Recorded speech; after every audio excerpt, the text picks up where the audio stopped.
Como todos ya saben, y si usted no se ha enterado porque es de reciente lanzamiento esta propuesta de reforma a la ley reguladora del ejercicio de la contaduría.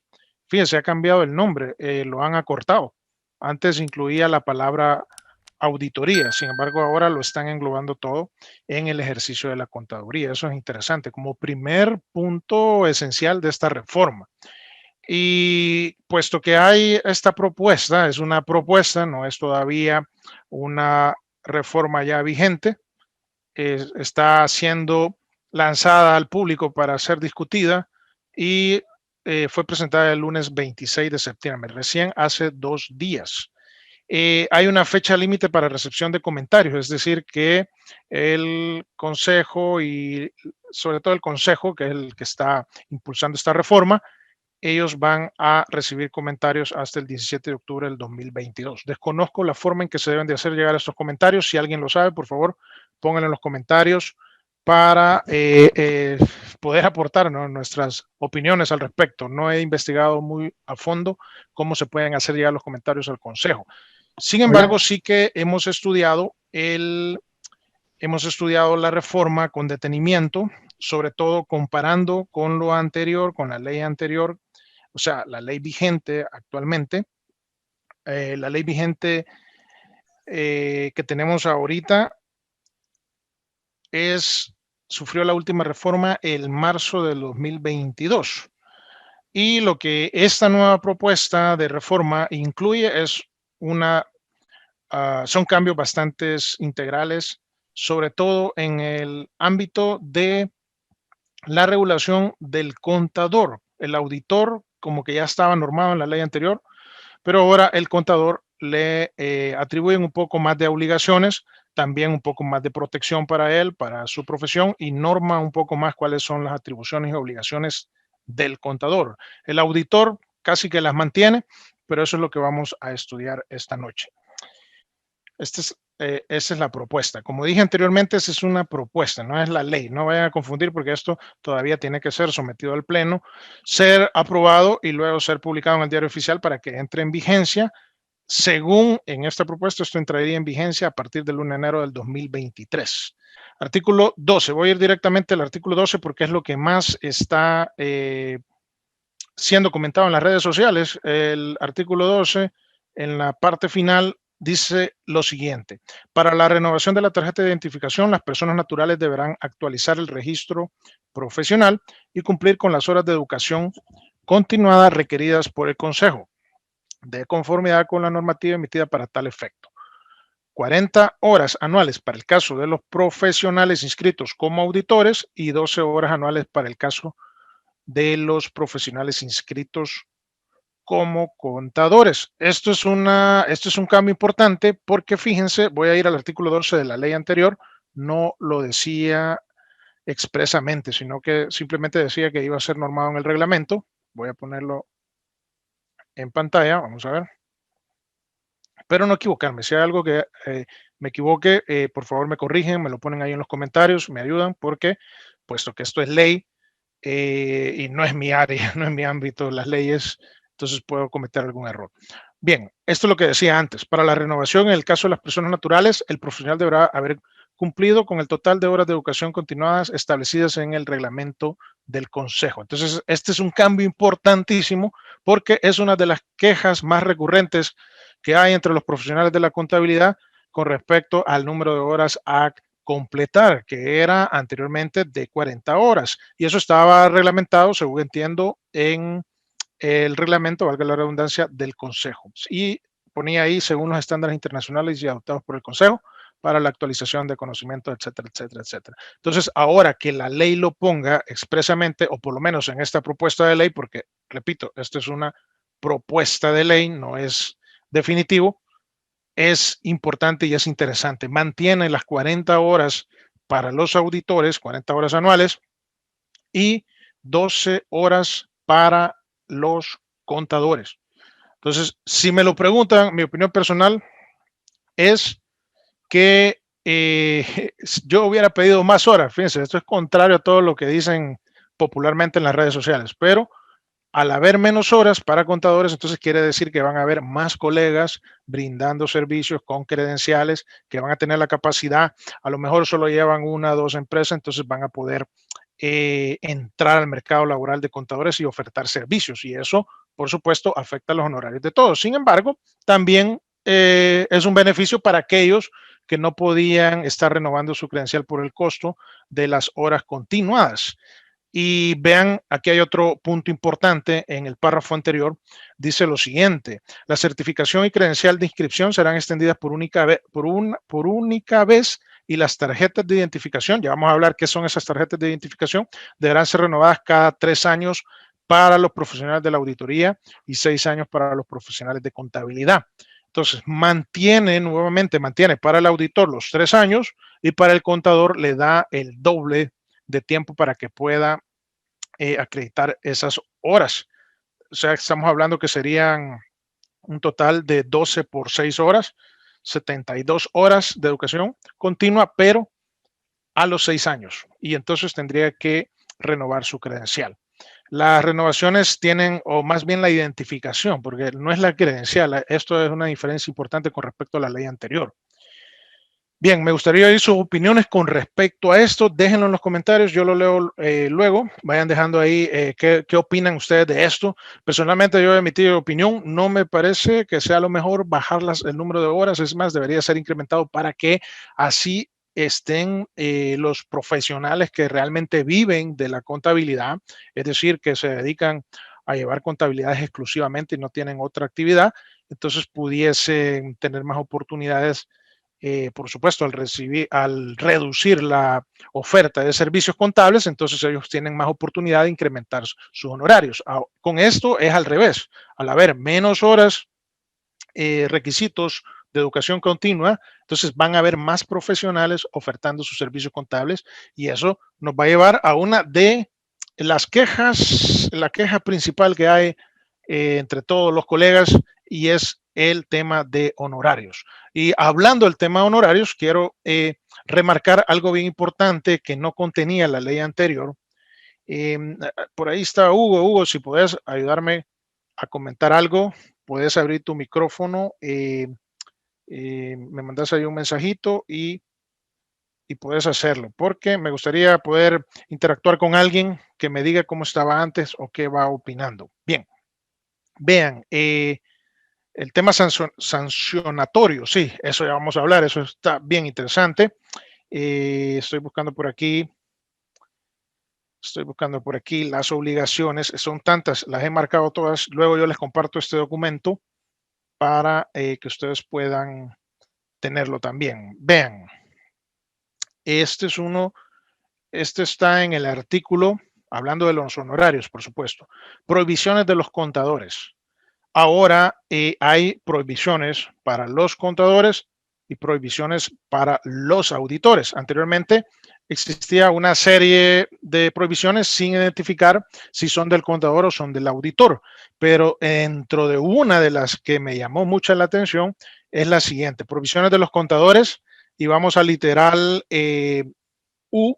Añade muchos más literales de los que habían antes, pero en este sí que me llamó la atención porque dice lo siguiente: no documentar los servicios de contador. Estamos hablando prohibiciones de los contadores.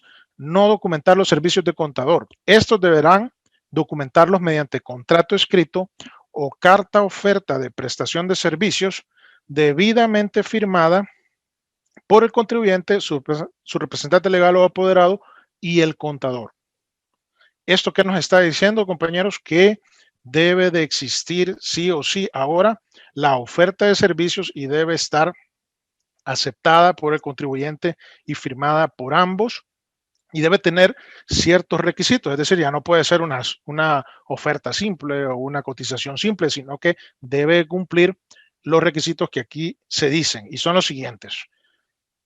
En el contrato escrito o carta oferta de prestación de servicios se consignará el número de documento único de identidad y número de autorización del contador emitido por el consejo. Ahora bien, ustedes se van a decir, bueno, ¿y qué pasa con los que son contadores de empresa, que son asalariados o están bajo subordinación laboral? Bueno, en ese caso, dice el siguiente párrafo, En el caso de contratación de contadores permanentes, bastará documentarlos con el contrato de trabajo. Y nuevamente nos invita a que consignemos el número de autorización. Y para las sociedades de contadores, dice lo siguiente: en el caso de firmas o sociedades de contadores, en el contrato o carta oferta de prestación de servicios que se suscriba, deberá indicarse el nombre del contador y su número de autorización. Esta carta de oferta ahora la está poniendo carta de oferta o contrato, o puede ser también el contrato de trabajo, lo está poniendo en la ley como una prohibición para el contador de no tenerla. Me dice Néstor Flores, gracias, gracias. Estaba normada en el Código Tributario. Lo que sucede y lo que yo veo con esto es que ahora la credencial o la renovación de tu identificación de contador va a estar supeditada a dar cumplimiento a ese requisito. Anteriormente, por supuesto, y eso en las sanciones lo vemos, que solo estaba en el Código Tributario y por supuesto eso tenía las sanciones del Código Tributario, pero ahora la credencial va a estar supeditada a esa y a otras sanciones que hay más. Bien, no quiero entrar en el tema de sanciones porque son las dos que me parecían más importantes que quería comentar primeramente. Voy a ir a las otras que traigo por aquí. He comentado varios, todo lo que ustedes ven sombreado aquí es lo que he ido comentando y lo que he ido identificando. Bien, veamos, me dicen ustedes, bueno, esto lo pone, vean, en el artículo 1.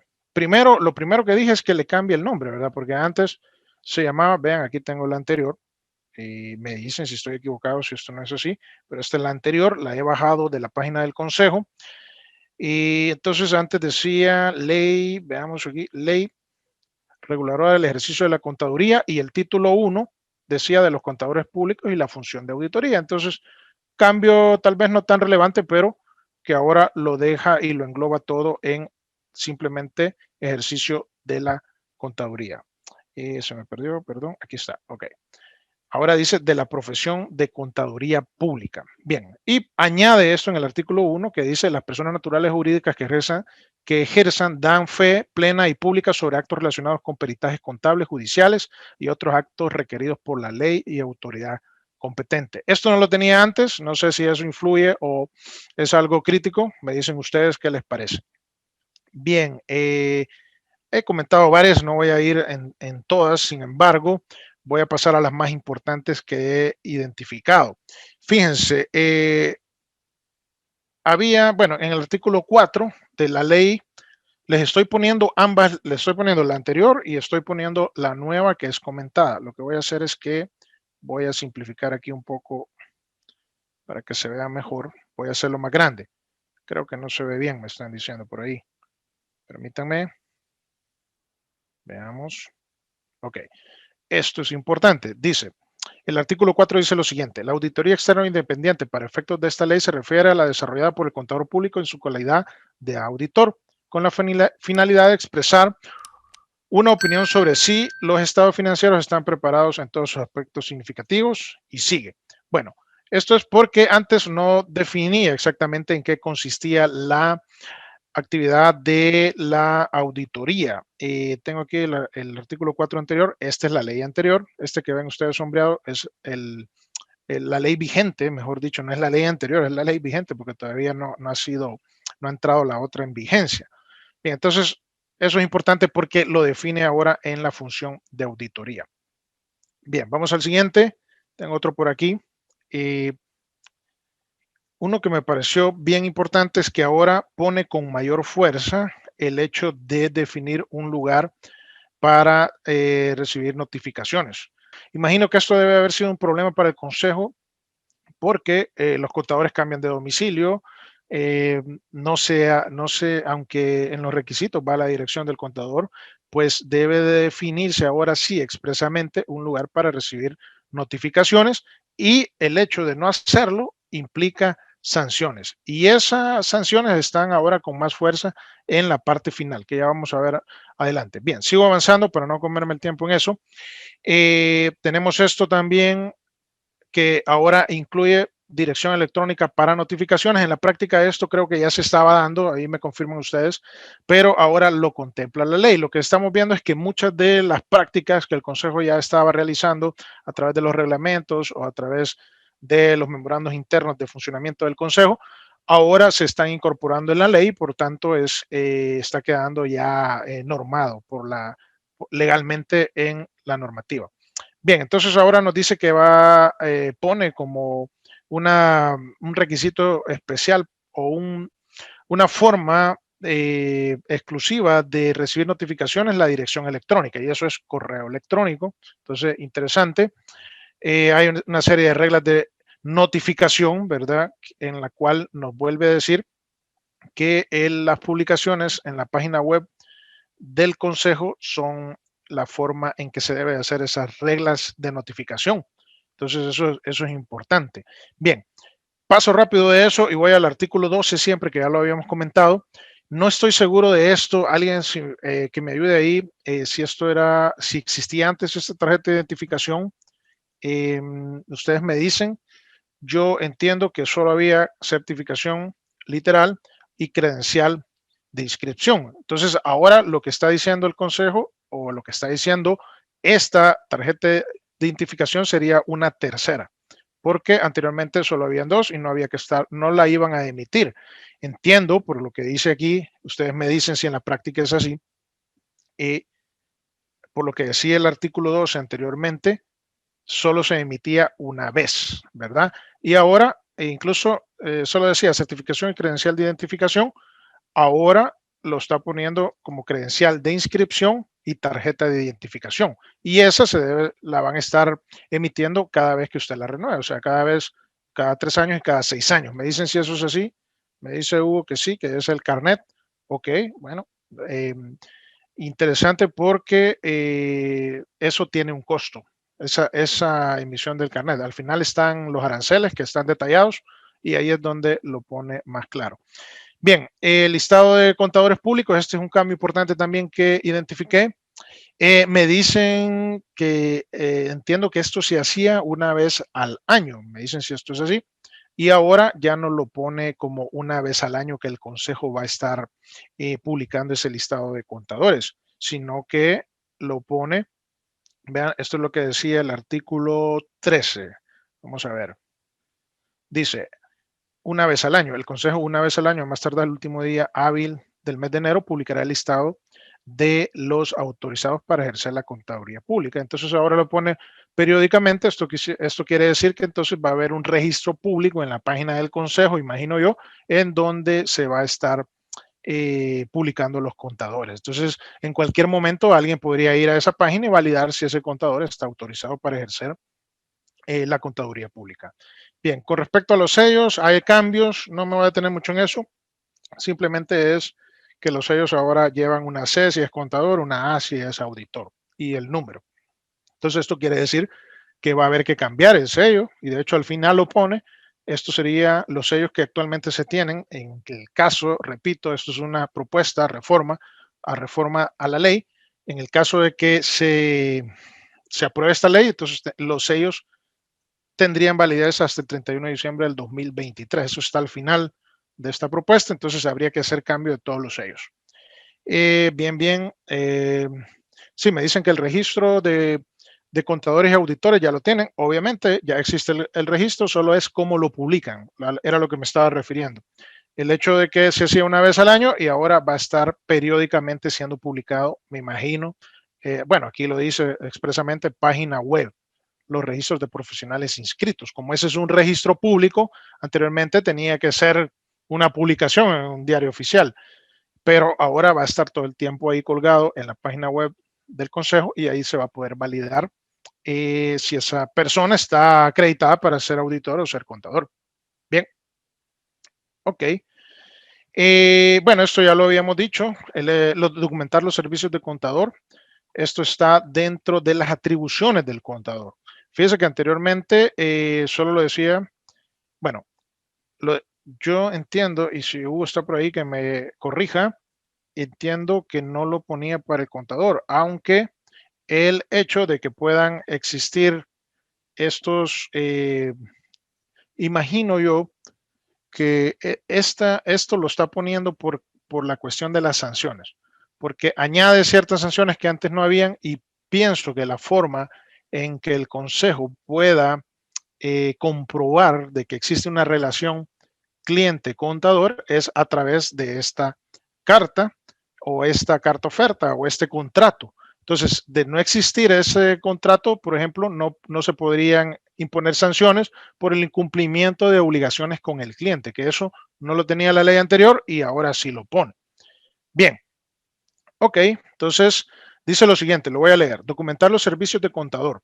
Estos deberán documentarlos mediante contrato escrito o carta oferta de prestación de servicios debidamente firmada por el contribuyente, su representante legal o apoderado y el contador. En el contrato escrito o carta oferta de prestación de servicios se consignará el número de documento único de identidad y número de autorización. Es lo mismo que ya leí antes, aunque esto está en las atribuciones del contador. Y lo que leí anteriormente está en lo prohibido, que es no entregar esta carta de servicios. Entonces, bien, me dice Marifer Cruz que la ley anterior no tenía obligaciones para el contador, exactamente. Ahora ha diferenciado.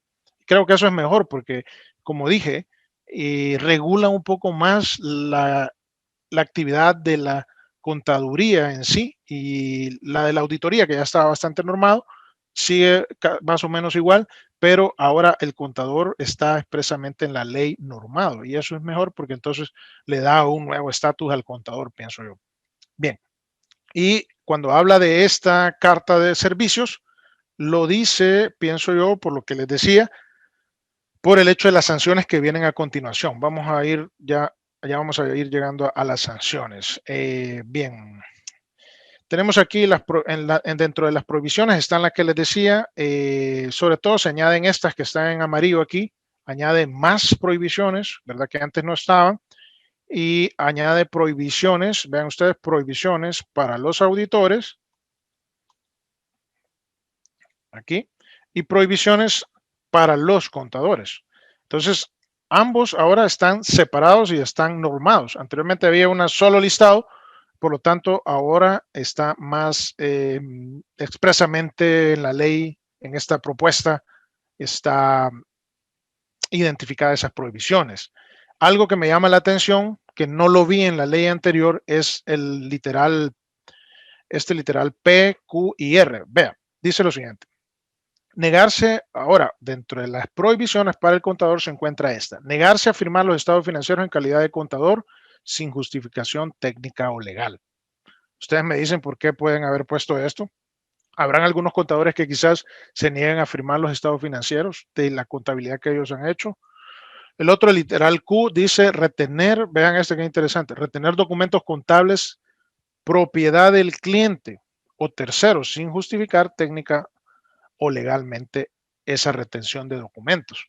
Entonces, retener documentos contables. Me imagino que se daban casos de contadores que se llevaban los documentos, luego el cliente pues deseaba contratar a otro contador porque el contador se había atrasado o qué sé yo, y luego no le daban los documentos. Entonces, claro, no había una forma de presionar a ese colega contador, a ese profesional, para que entregara esos documentos. Ahora, si el contador cae en ese incumplimiento, entonces su credencial o su tarjeta de identificación estaría en peligro de ser renovada.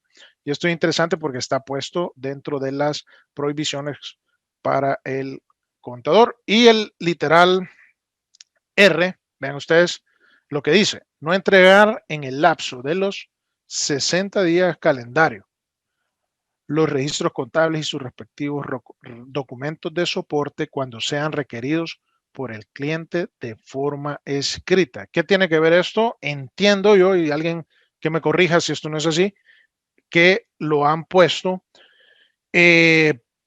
por aquellos contadores que llevamos atrasadas las contabilidades, ¿no? Entonces, si llevamos atrasada la contabilidad, ahora el cliente puede solicitarlo de manera escrita y si no se le entrega en el lapso de 60 días calendarios, no hábiles, 60 días calendarios, entonces correría riesgo de ser sancionado. Entonces, estos son nuevos, estos tres que están aquí son nuevos y el literal U también Bueno, todos estos son nuevos también.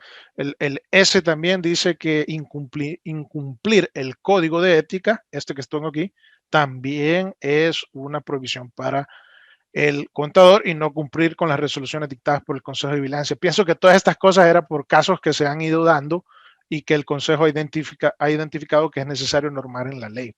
Ya, bien, vamos ya llegando, creo que sí, vamos llegando a lo último y me gustaría mucho que fuesen dejando ahí sus comentarios, qué les parecen esta reforma y estos artículos que se van modificando y se van agregando nuevos literales, sobre todo en la parte sancionatoria y de prohibición para el contador. Bien, esto es importante también, tiempo de archivo de expedientes y documentos. Creo que esto, independientemente de lo que digan las otras leyes, el Consejo lo va a tomar en cuenta para imponer sanciones. Imponer sanciones significa sanción económica o posibilidad de no renovar la credencial de contador. Bien, vea lo que dice el artículo 23. Para efecto de los informes de cumplimiento requerido de conformidad con las regulaciones relacionadas a la prevención contra el lavado de dinero y activos, financiamiento del terrorismo y la proliferación de armas de destrucción masiva, deberá conservarse la documentación conforme lo establecen dichas regulaciones. Entonces, nuevamente, esto implica quizás un poco más de trabajo para el contador, para el auditor, porque ahora hay que también dar cumplimiento a estas leyes y esto lo relacionaría yo. Repito, yo no soy abogado, pero aquí estoy haciendo lo que puedo, pero tenía un invitado, pero no vino. Entonces, vea lo que dice el 1, artículo 1, vamos a ir al principio, que era el que les había, yo lo relaciono con este, ¿verdad? Las personas naturales o jurídicas que ejerzan dan fe plena y pública sobre actos relacionados con peritajes contables, judiciales y otros actos requeridos por la ley y autoridad competente. Esto quiere decir cualquier ley, el ámbito tributario, código de comercio y también lavado de dinero. Y eso, súmele usted a todos los controles que vienen del lavado de dinero y todas las obligaciones que hay que cumplir con la unidad con la UEFI de la Fiscalía. Entonces, ahora todo esto lo está relacionando la nueva o esta propuesta de ley, estimados. Entonces, poco más de trabajo, sí, bueno, un poco más de compromiso para los contadores, esos contadores que a veces van atrasados. Por supuesto, aquí no es también no es también de afligirse tanto por decir, es del hecho uno se puede atrasar por un montón de razones, ¿no? Porque aquí dice sin justificación técnica o legal, es decir, que uno tendría que justificar si hay un atraso, el por qué, ya sea técnicamente o legalmente. Bien, bien, voy avanzando entonces, ya terminando. Eh, Vean, este me llamó la atención, no estoy seguro si esto quizás pueda abrir las puertas a otros capacitadores, como el caso de Conta Portable o otras instituciones educativas que quisieran entrarle a brindar educación continuada certificada por el Consejo. Entonces, no sé si este artículo pudiese abrir esa puerta, pero se los voy a leer y ustedes me dan su opinión. Dice el artículo 36, son atribuciones del Consejo. Añade tres literales, bueno, añade dos literales, que es el Q y el R. Y dice lo siguiente, promover la educación continuada de los contadores públicos. Punto. El Consejo podrá celebrar convenios o contratos con asociaciones profesionales, eso sería gremiales, entidades educativas superiores, eso son universidades nacionales e internacionales, instituciones del Estado y luego pone otras instituciones públicas o privadas de interés para la promoción de la educación continuada. Entonces, soñando un poco despierto, yo podría pensar que en esas otras instituciones privadas de interés para la promoción de la educación continuada, tal vez podría caber una, una institución como Conta Portable, ¿no? Para que nosotros podamos enseñar el software, enseñar nuestras herramientas y que ustedes puedan recibir esa certificación, educación certificada por el Consejo. Actualmente, como ya lo dije en anteriores webinars, estamos desarrollando un taller práctico en asociación con AESCA. Ellos han solicitado que sea ese taller práctico sea certificado por el consejo y entonces estamos dando 16 horas de educación continuada. Para aquellos que no saben, escríbanos por ahí. De hecho, voy a poner ahorita el enlace del documento informativo para que ustedes puedan bajarlo y puedan ver de qué se trata, para no estar hablando mucho aquí y no entretenernos mucho con eso. Ahí se los estoy dejando en los comentarios, amigos. Pueden revisarlo y luego si tienen alguna información acerca del taller o requieren información de pago, entonces pueden acudir a nosotros ahí al WhatsApp. Bien, nada más es un paréntesis, pero me parece que este artículo que no estaba, ese literal no estaba en la ley anterior. Vean, aquí se los muestro, artículo 36. Veamos. Este, artículo 36, voy a ir directamente. Esta es la ley anterior, esta que estoy mostrando ahorita en pantalla. No aparecía, solamente decía, veamos cómo está, artículo 36. Ok, las atribuciones del Consejo las detallaba, ¿verdad? Estas no cambian, son las mismas que están en esa reforma, pero no aparecía ese literal. Ese literal ahora lo sustituye de las, antes decía así, promueve la ejecución continuada de los contadores públicos, pudiendo celebrar contratos de servicios correspondientes para tal efecto. ¿Sí? Lo dejaba bien escueto, pero ahora en esta propuesta de reforma lo amplía. Entonces, no sé qué les parece si eso puede abrir puertas para que otros educadores puedan entrar a este tema de la educación continuada. Sería muy interesante que lo pudiera hacer el Consejo. Bien, vamos entonces a acerca de los aranceles. Vean, con respecto a la ley anterior, hay una diferencia porque antes los aranceles empezaban en 10% de la base sobre la que se calcula el arancel, y eso es el salario mínimo. Entonces, ahora lo baja a 5%, por lo tanto, eso es un alivio de tasa de aranceles de pago de credenciales y todos los servicios que presta el Consejo. Entonces, eso es una buena noticia para aquellos que tienen que incurrir en esos gastos. Luego pone una tabla detallada. Esta tabla no la pude hallar en la ley anterior. Imagino que debe estar en algún reglamento o en algún otro tipo de normativa que el Consejo emita. Veamos. Me dicen que no copié el link. Sí, ahí lo puse. Ahí lo puse el link. Bien. El link de la ley. Sí, ya se lo voy a pasar. Bien, al final se los paso, no se preocupen, porque ellos me están pidiendo el link. Bien, entonces esto es alivio, por lo menos para el contador bajan, las tasas van a ser las menores para el contador, el auditor va a tener siempre, creo, las mismas tasas, no estoy seguro de las tasas actuales, pero es interesante saberlo porque ahora está esto incluido dentro de la ley. Entonces, vean ustedes, aquí está detallado cada uno de los servicios en la ley y creo que eso podría ser un alivio para los contadores que tienen que incurrir en muchos gastos y los honorarios no son precisamente los que quisiéramos ganar. Bien, en la parte de infracciones, ahora hay un poco más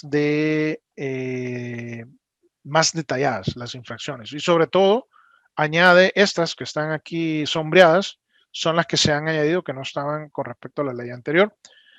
Entonces, anteriormente, vean ustedes, bueno, la ley anterior no, es la ley vigente, es la ley vigente. Me corrijo yo solo. Vean ustedes aquí, con respecto a las infracciones, habían faltas leves, faltas graves y faltas muy graves. Ahora hay una sola batería de infracciones y simplemente el Consejo pone multas a cada una de ellas. Vean lo que dice aquí, por ejemplo, no permitir o limitar de cualquier forma la realización de las verificaciones de práctica profesional. No entiendo muy bien a qué se refiere esto. Tal vez alguien me lo indica. No sé si es que cualquier persona puede venir y solicitar mi información o de qué institución pudiese ser esa práctica profesional. La cuestión es que aquí les he puesto, por ejemplo, las sanciones que dice un salario mínimo. Aquí se los he puesto. De la D en adelante son de 1 a 5 salarios mínimos. Entonces eso es interesante. Todas las que causan daños a terceros son las que tienen más sanciones. Incluye algunas otras más, como por ejemplo, incurrir en incumplimientos legales en el ejercicio de sus funciones o no actuar de forma diligente en el ejercicio de las mismas. Son algo ambiguas esas infracciones, ¿no? Porque ¿quién determina cuándo es diligente un contador o cuándo no y por qué razones. Entonces, pudiese darse esto muchas interpretaciones, pienso yo, a mi juicio. No sé ustedes cómo lo ven. También relaciona el código de ética para profesionales de la contabilidad. Eso quiere decir que si ese código va a cobrar mayor relevancia. Bien, ok, para los casos, vean esto es interesante, para los casos de los profesionales que han sido condenados por delito doloso o han perdido o suspendido sus derechos de ciudadano, es decir, que se han visto, han sido enjuiciados y han sido vencidos en juicio y han sido condenados. Entonces, esas personas van a tener suspendida su credencial para poder ejercer la profesión durante el periodo de su condena, ¿verdad? Y esto es interesante porque antes hablaba de suspensión solo en las faltas muy graves, pero ahora se entiende que si ese profesional ha cometido actos dolosos o delitos dolosos, tuve que preguntarle ahí a mi querida esposa, que es abogada, qué significa doloso. Entonces me dice que es un acto en el cual se actúa deliberadamente con malicia. Entonces, eso quiere decir que si usted es hallado haciendo mal su profesión o sabiendo de hecho las cosas y las hace mal, puede ser eso catalogado como un delito doloso y entonces sí va a ser suspendida su credencial de contador o de auditor. Bien, algo que añade, ya para ir finalizando, estimado, ya no me entretengo más, son las atenuantes que antes no existían. Lo que a mí me deja ver esto, porque ahora hay, digamos, en realidad las sanciones han bajado porque en la ley anterior aparecen más altas. No sé hasta qué punto estas sanciones se estaban aplicando en este momento. Pero lo que yo veo con esto de los atenuantes es que ahora el Consejo va a andar, digamos, más pilas buscando y aplicando sanciones y por la misma acción de estar más encima y estar sancionando más continuamente a los contadores, se aplican estas atenuantes para que los contadores puedan subsanar, puedan reparar los daños bajo los cuales han sido sancionados y apliquen estas atenuantes para poder salir del problema. Entonces, esto lo que a mí me deja ver es que va a haber, digamos, una fiscalización, llamémoslo así, con más fuerza de parte del Consejo para ver que se esté cumpliendo esta normativa de ley del ejercicio de la contaduría. Hay sanciones aquí, algunas son atenuadas en un 75%. Aquí dice cuando, esto es interesante porque es bastante parecido a lo que está en el Código Tributario, ¿no? Cuando el infractor subsanara en forma voluntaria, es decir, que si él identifica que ha cometido un error y lo subsana de forma voluntaria y luego es notificado de un auto que le ordena el inicio de una revisión práctica, entonces él podría subsanar y aplicar una atenuante de 75% de propia voluntad. Si lo hace dentro del plazo que el consejo le señale, entonces hay un 50%, es decir, ya fue el infractor ya fue notificado y lo emplazan para que subsane ese error que ha cometido, esa infracción y pueda aplicar un 50% de atenuante y hay un 75% cuando ya ha sido notificado. Bien, básicamente esas son, digamos, las reformas, estimados, y hay un par más aquí, por ejemplo, este cambia porque en el artículo 58 de la ley vigente dice que son 2 años la prescripción y aquí lo pone en 3 años, contados a partir de la fecha en que hubiera cometido la infracción. Y antes decía prescribirá en 2 años. Entonces aumenta un año más, de modo que eso es de tomarlo en cuenta. Y esto es lo que les decía, el artículo 31, los sellos, los sellos de auditor y contador vigentes podrán seguir siendo utilizados hasta el 31 de diciembre de 2023. Esto, como digo, en caso de que esta ley se apruebe tal y como está, pero como esto es un proyecto de reforma que así está siendo sometido a consulta, entonces muy probablemente algunas cosas cambien y la fecha de entrada en vigor sería sugerida para el 1 de enero del 2023. Bien, nos quedamos aquí entonces. Gracias amigos, gracias por conectarse. Si quieren información del taller, escríbanos ahí al WhatsApp. Cerramos inscripciones ya la próxima semana porque sí se está llenando, entonces no queremos tampoco saturarlo de un montón de gente porque como es práctico, entonces necesitamos que sea un grupo manejable pequeño. Bien, me quedo ahí y sin más, los espero próximo webinar de la otra semana. siempre a la misma hora vamos a traer un tema de interés para ustedes, amigos. Compartan el video, compartan, den like, comenten, eso nos ayuda un montón. Y también si necesita alguno de nuestros productos, algún software, necesita, a lo mejor ya tiene el software y desea participar en el taller, puede hacerlo, no hay ningún problema. Si no lo tiene, tenemos un paquete para que pueda comprar el taller, le sale gratis, compre el software y el taller le sale gratis. Entonces, ahí en el documento se los puse y ayuda a que la comunidad Contaportable siga creciendo. Gracias, nos vemos, hasta luego.